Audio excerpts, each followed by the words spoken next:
منافقت، بدتمیزی، بد تہذیبی، دنگا فساد اور فتنے کو بری طرح سے اللہ تعالیٰ نے شکست دی ہے۔ تو ملک کہاں جا رہا تھا 2017 میں اور اس کے بعد پھر کہاں چلا گیا، آپ نے اپنی آنکھوں سے سارا مشاہدہ کیا۔ تو مجھے بڑی اچھی طرح سے یاد ہے کہ ہماری گروتھ ریٹ بہت بڑھ رہی تھی، 3% پہ ہماری مہنگائی تھی، یہ 39% پہ لے گیا، اور اس کے بعد اللہ کے فضل و کرم سے پھر آج کتنے پرسنٹ ہے؟ 4% آپ کہہ سکتے ہیں، 4% پہ پھر آ گئی۔ لیکن روپے کی جو حالت کی ہے انہوں نے، اس کا میرا خیال ہے کہ خمیازہ آج ہر پاکستانی بھگت رہا ہے۔ آپ ملک کے اندر بھی بھگت رہے ہیں اور ملک سے باہر جائیں تو آپ کو پتہ لگتا ہے ہر چیز کو، ڈالر کو آپ کو 270 سے جو ہے نا وہ ملٹیپلائی کرنا پڑتا ہے، تو پھر آپ کو روپے کی قیمت نکلتی ہے۔ پاؤنڈ کو 450 450 سے ملٹیپلائی کرے تو آپ کو روپے کی قیمت کا پتہ لگتا ہے۔ یعنی ایک ڈالر میں 300 روپے کے لگ بھگ کا ہے، پاؤنڈ 400 450 کا ہے۔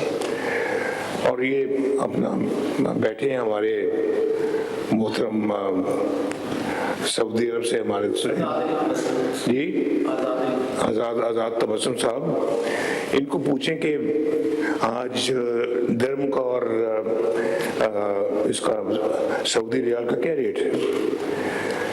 جب میں پرائم منسٹر تھا 1999 میں، مشرف نے جب مارشل لاء لگایا تو سعودی عرب ہم گئے، اس وقت سعودی ریال کا ریٹ کوئی 11 روپے تھا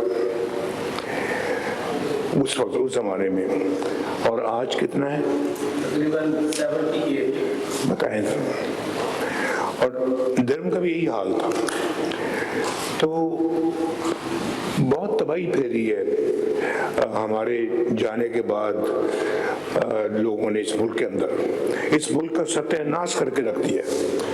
اور جو میں نے ابھی کہا کہ بدتمیزی، بد تہذیبی، دنگا فساد اور فتنے تو پاکستان کا کیا کہتے ہیں بالکل نکال دیا انہوں نے بری طرح سے، ہمارا جو ہے نا جی دیوالیہ۔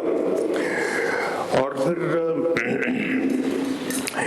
میں سمجھتا ہوں کہ جی ابھی پچھلی باتیں کرنے کا کوئی اتنا فائدہ نہیں ہے، آپ کو سب پتہ ہے، جو ہمارے ذرا تھوڑی سی بڑی عمر کے ساتھی ہیں ان کو سب پتہ ہے، چھوٹی عمر کے بھی پتہ، سب کو پتہ ہے، میرے دائیں اور بائیں بیٹھے سب کو پتہ ہے کہ پاکستان اگر وہ ترقی کی رفتار ہماری رہتی تو آج پتہ نہیں ہم کہاں پہنچے ہوتے، نہ ہمیں IMF کو کوئی فکر ہوتا، نہ دنیا کے اندر کوئی ہمارے فورن ایکسچینج کا ہمیں کوئی فکر ہوتا۔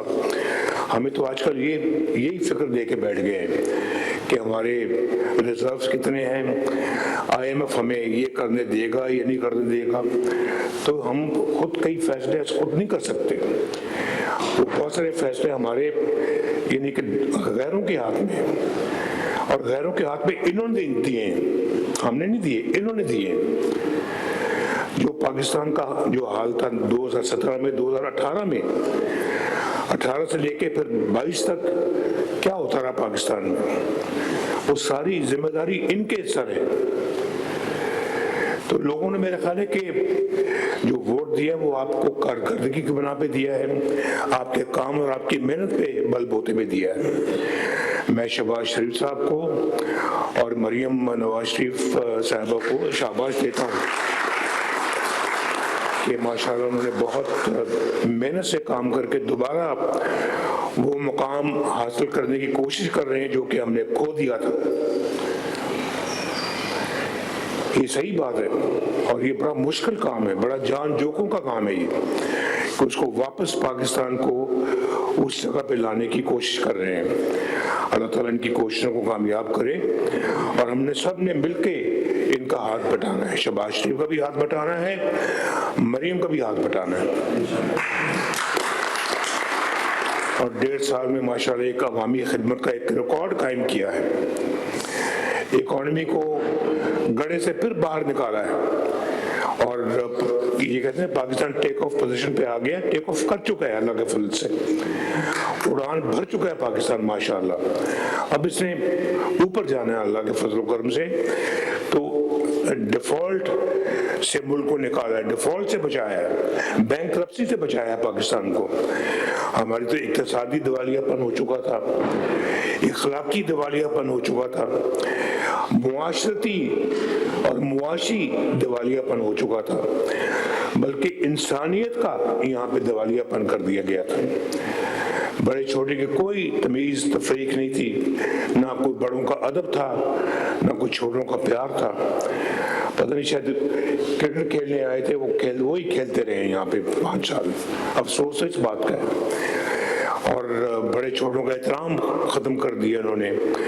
تو پاکستان ملک کا، قوم کا دیوالیہ نکال دیا، ہمارے خارجہ امور کا دیوالیہ نکال دیا، IMF کو پھر ہمارے سر پہ لا کے بٹھا دیا۔ میں نے ان سے جان چھوڑائی تھی، ایک دوبارہ اس کو واپس لے آئے، امن و امان کا برا حال کیا، اس کا دیوالیہ نکال دیا۔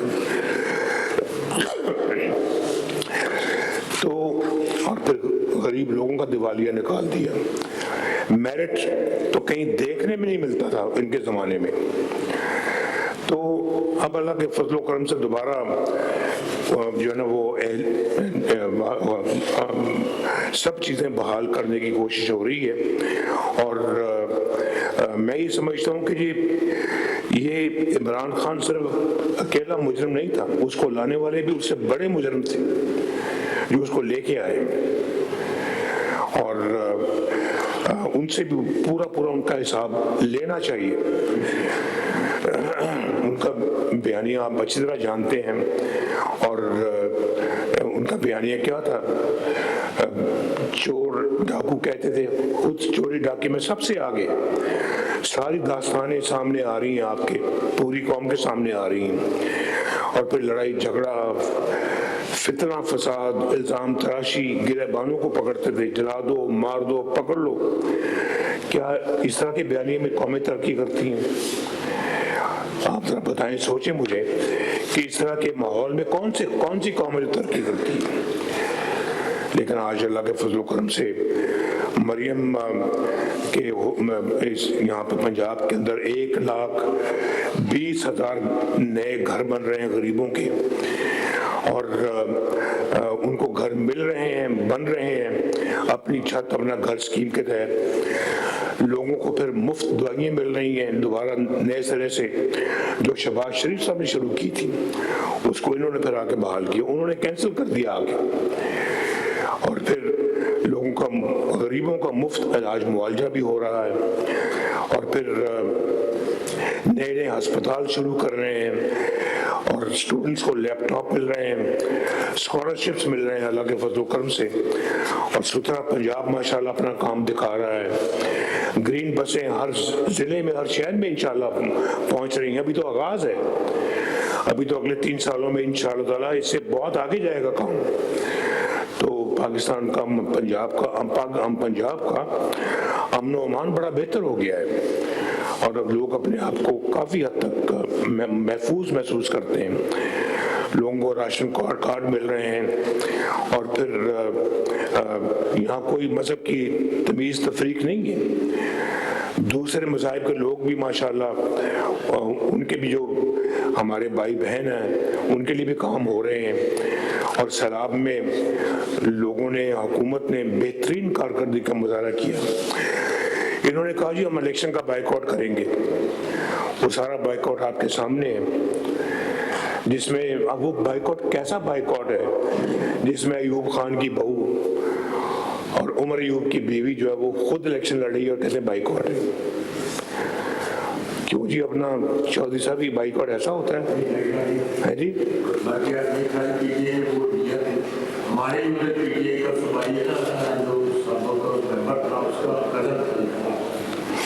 اور ان کے امیدوار کھڑے تھے، اس کی اپنے لیڈر کی تصویریں لے کے پھر رہے تھے، کر رہے تھے، ساری کیمپیننگ کر رہے تھے، اور یہ کہہ رہے ہیں بائیکاٹ۔ نہیں بس ٹھیک ٹھیک ہو گیا.